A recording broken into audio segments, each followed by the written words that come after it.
to na kung saan po ay eto na, yung sinasabi nyo kanina na yung asawa niya mga kababayan ay ginagamit na ni Bong Suntay na baka mamaya mga kababayan sinasabi daw sa kanya na papatayin kita pag late na daw siya umuwi. Baka naman kasi late na siya umuwi kasi nga may pinupuntahang chika baby. Hoy, nagtatanong lang ha. Baka may pinupuntahang chika baby.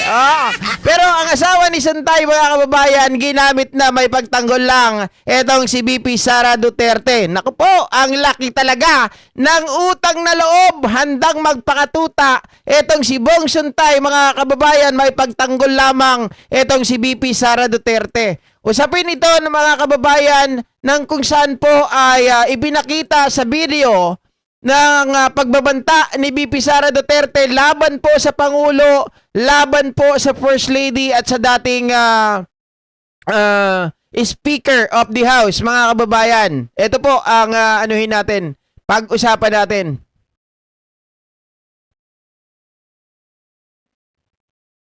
Ito dapat pinagsasawalang bahala. Dapat itong panagutin sa batas. VP Sara's oath of office is not ceremonial.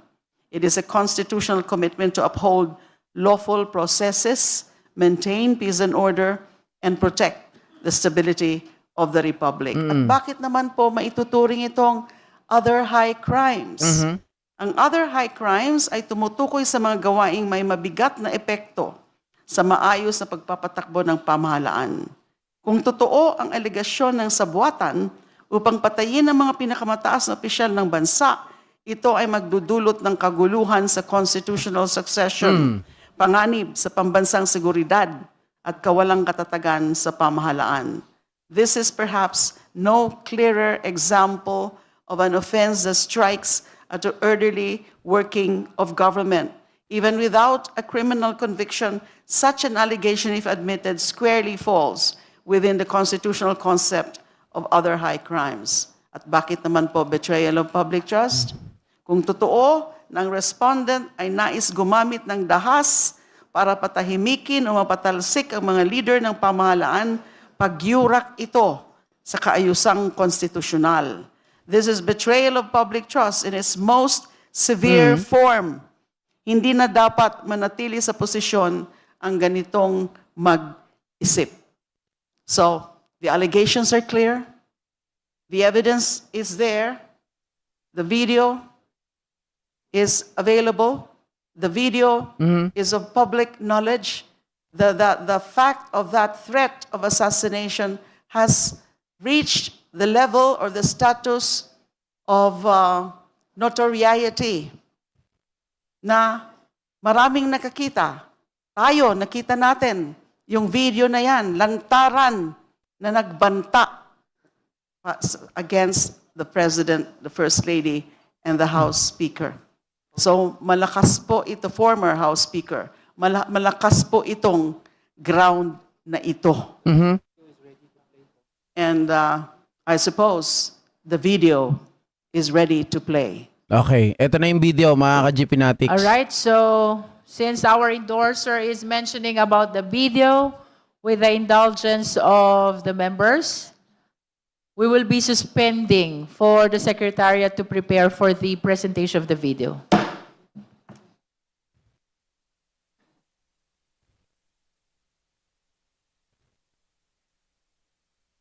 Tayin mo si BBM of I suppose the video. Tayin mo si BBM, si Lisa. We will be suspending to play the video. Sa security ko. Kasi may kinausap na ako na tao. Sinabi ko sa kanya, kapag pinatay ako, patayin mo si BBM, si Lisa Caraneta, at si Martin Romales. No joke. No joke. No joke. Nagbilin na ako, ma'am. Pag namatay ako, sabi ko, huwag ka tumigil hanggang hindi mo mapatay sila. And then he said yes. Huwag ka mag-alala, ma'am, sa security ko. Kasi may kinausap na ako na tao. Sinabi ko sa kanya, So may we request the honorable endorser to confirm if that is the same video that she is referring to. Yes, Madam Chair. All right, so that is for the record. We showed the video for the guidance of the justice members in the determination of sufficiency in substance. Are the members who wish to comment or Eto na. manifest with respect to the fourth ground of impeachment or in relation to the video just presented? Ito na si Bong Suntay, mga kababayan. Nangunguna pa, ha? Nangunguna pa siya dito para ipagtanggol ang kanyang BP. Natatandaan po natin, gusto ko lang po ipaalala bago natin ituloy yung video. Mga kababayan, si BP Sara Duterte ang nag-endorse kay Bong Suntay dito sa Quezon City, mga kababayan, nung nakaraang election laban kay Marvin Rillo. Okay? Etong si Marvin Rillo, si Suntay dating magbabarkada yan. Kaya lang dahil sa politika nagkahiwa-hiwalay, mga ka-GPnatics, at itong si Marvin Rillo, mga kababayan, ay hindi po makasara. Kaya syempre, alam nyo na. Okay? Dahil nga po, mga ka-GPnatics, malakas si Rillo dito sa Quezon City, sa 4th District. Ang nangyari, mga kababayan, mga ka-GPnatics, kaya itinaas yung kamay niya ni BP Sara Duterte to make sure na matatalo si Marvin Rillo. Madam Chair, The Honorable Zamora. we are all familiar with the actuations of the Vice President as seen in that video. That was, in fact, on November 23, 2024, and that took place after the Committee on Good Government had their proceedings, and well, we all knew what happened then. That was the time when Attorney Zulaika was detained. Detain.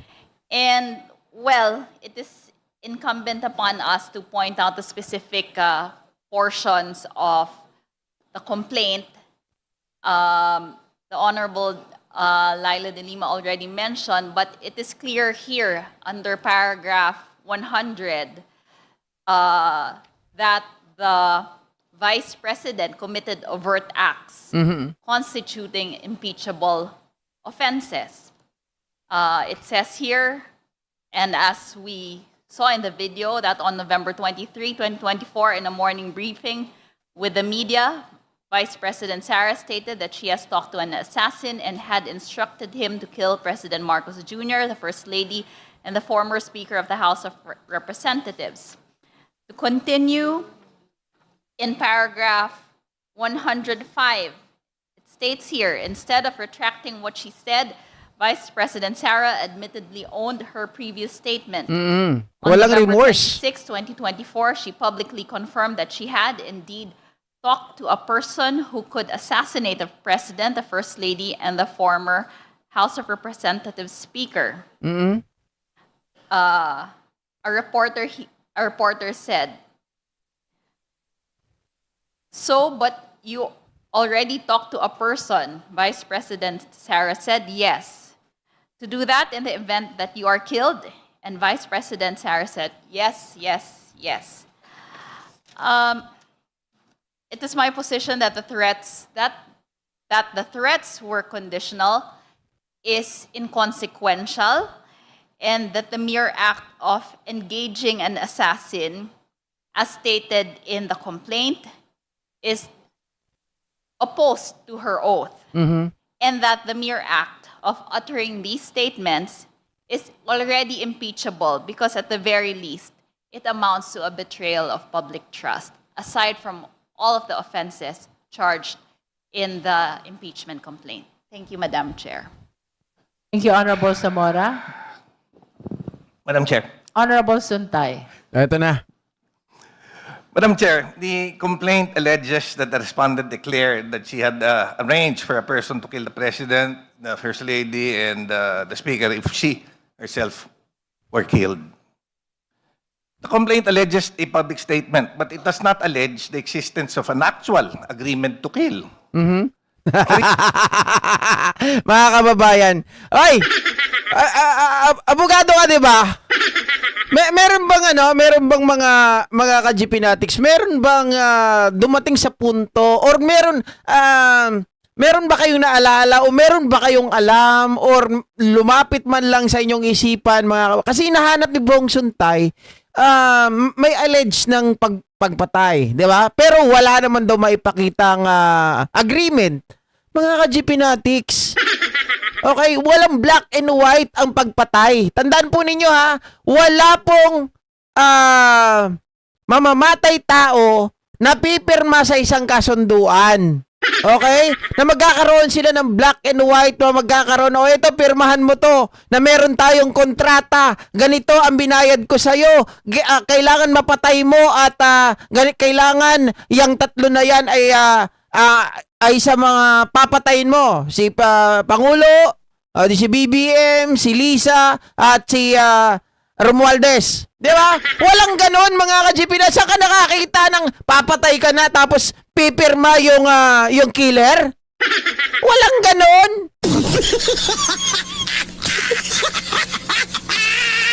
Diyos mio, papayag ka ba mga kababayan na killer ka? Tapos, para mo nang inilubog yung sarili mo, di ba? Tapos may pag pumirma ka, nandun yung pangalan mo. Ito yung pangalan ko. Di ba, pag nagkabukuhan, ang gagawin sa'yo, isuplong ka lang yan, hanapin nyo si ganito, yan yung killer, yan yung pumatay. Di ba? Bobo lang. Oh. Nakamute ba ako? Hindi naman ako nakamute Ano yan? Digong style joke lang daw kapag nasusukol. Bopols yan, lihim lang yan na usapan. Gonggong kamote yan, kaka. Ano pa nga ba?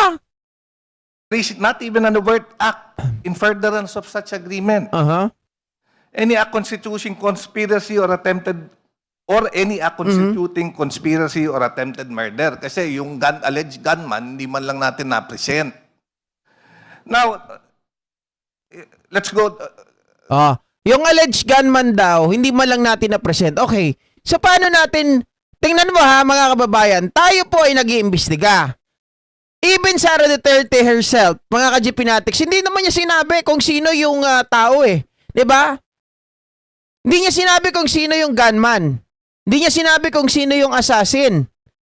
Well, in fact, sinabi nga niya, mga kababayan, wala daw siyang sinabing assassin eh. Pero sa atin, bilang nakakaunawa, alam natin na when you talk to someone to kill, mga kababayan, assassin yun. Bayarang tao. 'Di ba? Now, kung hinahanap mo, kailangan ipresenta natin yung tao. Ipipresenta ba yun? Papayag ba si BP Sara? Baka nga mamaya naka 6 feet below the ground na yun eh. 'Di ba? Tapos hinahanap mo, ipresenta nyo yung tao. Makikipagtulungan ba si BP Sara? Kanino mo malalaman? Okay? Napakahirap atang hanapin, kunin kung sino yung nakausap ni BP Sara Duterte unless na ito ay magkusang loob na lumabas. Mga kababayan, in any circumstances, napakahirap nun. 'Di ba? Sabi ko nga maaring itong taong to baka na 6 feet below the ground na o pinakain na sa mga isda o kaya nilubog na sa drum. Tapos hahanapin mo ngayon. Ang kulit nito ni Bong Suntay. To the doctrine of free speech, which guarantees free speech Dana and free Brainerd. press do not permit the state to forbid or prescribe the advocacy of the use of force or of law violation except where such advocacy is directed to inciting or producing imminent lawless action and is likely to incite or produce such action. Advocacy of violence or law-breaking is protected unless it is directed at inciting or producing imminent lawless action and is likely to produce such action. That was Dana stated Brainerd. in Salonga versus Cruz Panyo, 134 SCRA 438. Now, kung makikita rin natin doon sa statement ni doon sa video, and I'm glad that it was flashed on screen, which kasi in fact dapat nga hindi because it would be premature. As I mentioned, the video is not part of the complaint, but okay lang na ipakita natin dyan because it brings back yung ano natin, yung pag-aalala sa mga yan. The VP said that she hired someone to kill. If she herself was killed, lo and behold, they are both alive. So ibig sabihin, walang overt action which was done. You know, sometimes when I go home late, my wife always threatens to kill me. Sabi sa akin ng asawa ko, papatayin kita na eh. Umaga ka na naman umuwi. And you know, my wife is the queen of our home, ha? And she Bakit kaya umaga na umuwi ito si Bong Suntay? Kaya nagagalit yung asawa mo eh. Baka naghanap ka ng is highly respected by everyone in our household. Oh. But you know, I am still alive. And my wife only kills me with love. Common sense dictates that if you are really serious in killing someone, you do not announce it to the whole world. Okay, so there's actually contrary on his statement there. Kung isipin natin mga kababayan, kung ikaw ay sabi niya, 'di ba, kung ikaw ay willing na pumatay, ay hindi mo ito i-announce sa buong mundo. 'Di ba? Sabi niya ganoon. So, in fact, mga kababayan, on a contrary to your statement, is also came to your statement earlier na sinabi mo mga kababayan na kailangan merong black and white, na kailangan merong agreement, di ba? Na ipapakita at kailangan ilalabas daw yung mamamatay tao. That's very opposite. Mga ka-GP Natics, na sinasabi mo na totoo naman, di ba? Hindi natin pinagkakalat. Pag gusto mong pumatay, di ba? Hindi yan pinagkakalat, mga ka-GP Natics. Pero, mga kababayan, eto sinabi niya, hindi natin yan pinagkakalat, pero gusto mo may agreement? That's nonsense. At ito si Sara Duterte, mga kababayan, nung sinabi niya yon, hindi naman siya nagjo-joke. Sabi nga niya, no joke. At talagang seryoso siya. Hindi natin pwede ito gamitin sa korte. Mga kababayan, kasi doon sa korte, meron doon na pag nagmumura ka, nagpi-PI ka, di ba sasabihin ng mga judge, okay lang yan kasi nagmumura lang yan dahil galit siya, dahil ito ay bunga ng kanyang galit. Pero ito mga kababayan ay hindi lang basta pagmumura. Etong kanyang ginawa ay isang usapin, mga ka-GP Natics, na kung saan po ay napakadelikado. Lalong-lalo na manggagaling sa isang opisyal ng gobyerno. Pangalawa, sa pinakamataas na pwesto sa gobyerno, magbabanta ng pagpatay. Yes, indeed, na sinasabi mo na buhay pa sila. Na ito ay conditional na kailangan mapatay muna siya. There's no such thing, mga kababayan, pagdating po sa threat. A threat is a threat. Okay? Mga ka-GP Natics, lalong-lalo na, yan ang kondisyones mo. Paano kung meron na nagtangka kay VP Sara Duterte? Napatay siya ngayon, mga kababayan. Syempre, dahil may usapan na kayo, meron na kayong agreement na hindi naka-black and white ng taong kinausap mo, di papatay siya para matupad lamang yung usapan nyo. At ito ngayon, yung kanyang asawa, ang kanyang ginawang halimbawa na naman. Mga ka-GP Natics, yung asawa mo, pag yan, sabi ko nga kanina, pag nagalit yan mga ka-GP Natics, no? Saglit lang, yung pag-aaway nyo, kakarinyuhin mo lang yan, bati na kayo. Ibang usapan, mga ka-GP Natics, kapag opisyal ng gobyerno, lalo na isa sa pinakamataas na leader ng bansa natin, kailangan yung standard mo mas mataas. 'Di ba? Hindi pwedeng i-level sa pagiging asawa lang. Okay, merong salitang lang. Hindi pwedeng i-level sa pagiging asawa lang. Kasi dito mga kababayan, nanay ng bansa natin, si VP Sara Duterte. Ginamit ko yung pagiging nanay. Isa sa pinaka mataas na pwesto sa gobyerno at dapat hindi tayo makakarinig ng mga ganito na overt acts. Why would you announce that you will kill someone if you really intend to kill someone? Common sense dictates otherwise. Thank you, Madam Chair. Madam Chair. Thank you. Honorable Abante.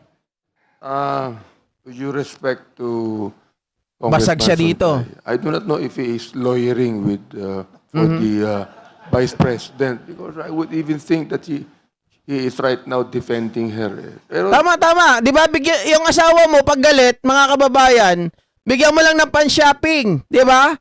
Okay na yan. O kaya mga ka-GP Natics, yung kanina biruan namin, sabi ko, kalabitin mo lang yung asawa mo, okay na yan eh. Di ba? Pero dito, ibang usapan to eh. Mga ka-GP Natics, yung sinasabi sa'yo na papatayin kita, baka may ginawa kang katarantaduhan. Kaya kasi nasabihan na papatayin kita, baka nang bababae ka. Pero dito, ibang usapan naman. Yung pagpatay talaga is intention. 'Di ba? May bad faith, mga ka-GP Natics, na gustong gawin itong Vice President laban sa Pangulo, laban sa First Lady, laban kaya dating Speaker Romualdez. Kasi nga gusto nila na makuha yung power. Oh. ito you have seen the video. Whether it be that he is joking, that's between him, between her, di ba? Thing is this, Sir, that Sir amounts Smokey. to a credible threat against the president, the first lady, and the speaker. That is not political noise. Just like what he's saying about his wife. What he's saying about his wife is only political noise. No, but my wife But is that not a is not politician. political noise, Madam Chair. That is a red flag for national stability and constitutional order. Exactly. Why? The Vice President is not a private citizen. The wife of Congressman Suntay is a private citizen, Oo. but not the Vice President. The office of the Vice President carries access, influence, and security resources. That is why the standard for public trust is higher, not lower. Madam Chair, thank you very much. Madam Chair. Nako, simpleng-simple lang yun ha. Yung standard ng Vice Presidente ay higher, hindi lower. The Honorable Adjong. Thank you, Madam Chair. And then Honorable Degamo. Very, very short manifestation regarding the video. The whole nation was aware of this video, actually, Madam Chair. It came out during a press conference that the Vice President called for when Attorney Zulaika was under Detained. in detention in the House of Representatives. My take on that, Madam Chair, is you can argue on whether a crime is being consummated or not, because some say that it has not been fully implemented, and so therefore the crime is not committed itself. To me, Madam Chair, I know how a late Okay mga kababayan, ang sinasabi dito ni Kong Adyong, kasi may narrative din itong si Bong Suntay na hindi pa nangyayari. That is a conditional threat, sabi niya ganun. Kailangan pala sa makatuwid, gusto ni Bong Suntay ma-consume muna, maging consummated muna, mangyari muna yung pagpatay, yung crime bago sabihin na ito ay crime, mga kababayan. Para sa akin, we don't need to wait, we don't need to 'di ba, to be relaxed. Kailangan kapag may threat, mga kababayan, ituring natin na na delikado, 'di ba? Kasi nga, mga ka-GP Natics, as I mentioned earlier, yung kay Digamo mamaya, yung pagbabanta lang yun, pero nauwi po sa krimen. At hindi lang basta krimen ang nangyari. Diba? Ganito yung gusto nilang palabasin eh. Na hindi pa daw nangyayari, wag daw natin sabihin na krimen, mga ka-GP Natics. Diba? Malinaw po sa batas na merong nakalagay, mga ka-GP Natics, diba? Kapag tinawag, halimbawa gusto kang patayin, di ba frustrated murder? Gusto ko palang patayin nun, pinagbantaan ka. O gagawin sa'yo. May frustrated murder. Yung frustrated murder, hindi ka naman napatay. O yung pagbabanta, meron din yun. Grave threat, meron din yun sa batas. Mga ka-GP Natics, bakit sasabihin ng isang abogado kagaya nito ni Congressman Suntay na hindi pa consummated eh? Hindi pa yun maituturing na crime. Di ba, mga kababayan, Yung grave threat, nagbanta ka pa lang, crime na yon. Meron na kaagad pagbabanta. Oh, pag ikaw ay nag-try, may failure, hindi mo napatay, frustrated. Murder. Oh, saka pa lang magiging murder yon kapag talagang nagawa niya na yung gusto niya sa'yo. So, parang ang layo. Nasaan ba pumupunta yung mga utak ng mga taong ito? Mga ka-GP Natics. layman would understand that is, it does not take one particular threat to be consummated, meaning to be implemented, for it to constitute a betrayal of public trust. The mere fact, Madam Chair, that it was uttered by a sitting vice president to threaten a sitting president and claim that she had contracted an assassin to do her bidding is in itself an impeachable act. It's in itself a betrayal of public Yap, tama. May attempted murder, di ba? Oh. trust, Madam Chair. So whether or not it was said in jest, whether or not there was an intention, because it's conditional according to some, whether there was not really an intention, except, for example, that she herself was killed. So that's irrelevant to me, Madam Chair. Exactly. Because the fact that it was said, the threat was said by an official who needs to uphold a high standard of, the demand of her office should be upheld in such a high standard, would to me fall under the category of a betrayal of public trust.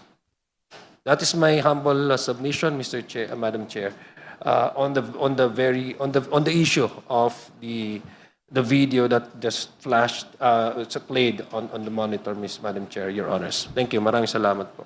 Okay, again mga kababayan hindi natin kailangan, I totally disagree dun sa sinabi ni Congressman Suntay na kung saan po mga kababayan kailangan daw muna ang pagbabanta. Okay, dapat mangyari muna daw yung crime para maging crime ito. 'Di ba? Meron ngang tinatawag kanina, ito yung nakalimutan ko kasi ang binabanggit ko frustrated murder. Pero salamat at nabasa ko ito, mga kababayan. Yan yung tumatakbo sa utak ko kanina. Joy Canonizado, may attempted murder. That is already an attempted murder. Mga kababayan, papatayin mo. That's an attempt, 'di ba? That's an attempt. Oh, yan ay well planned. Oh. Hindi mo pwedeng sabihin na kailangan mag-consummated muna ito, mag-occurred muna bago ma-establish na may crime na nangyari. Hindi. Abogado ka. Alam mo na mayroong attempted murder, mayroong grave threat. Pasok yun doon sa mga yun. Mga ka-GP Natics, at hindi natin kailangan intahin na dapat mangyari muna yung krimen bago ma-establish na may crime na nangyari. Anak ng diputa. 'Di ba? Oh, meron nga mga ka-GP Natics yung teacher, 'di ba, na keso magbabayad lamang ng 50 million. Mga kababayan, mapatay lang si Digong. Yan ay alam natin medyo exaggerated lang talaga dahil wala namang perang 50 million yung teacher na yun Oh, natapos lang ata. Mga kababayan, natapos lang yung kanyang kaso. I don't know kung last year o this year lang nakalabas yung tao na yun. Oh. May pre-planned Tama, may Happy Farm TV. May pre-planned. May axe na. Meron nang kinausap Tapos sasabihin wala pang crime na nangyari doon. Kaya ito mga kababayan, mga ka-GP Natics, pakinggan natin yung isang pahayag ng isang kongresista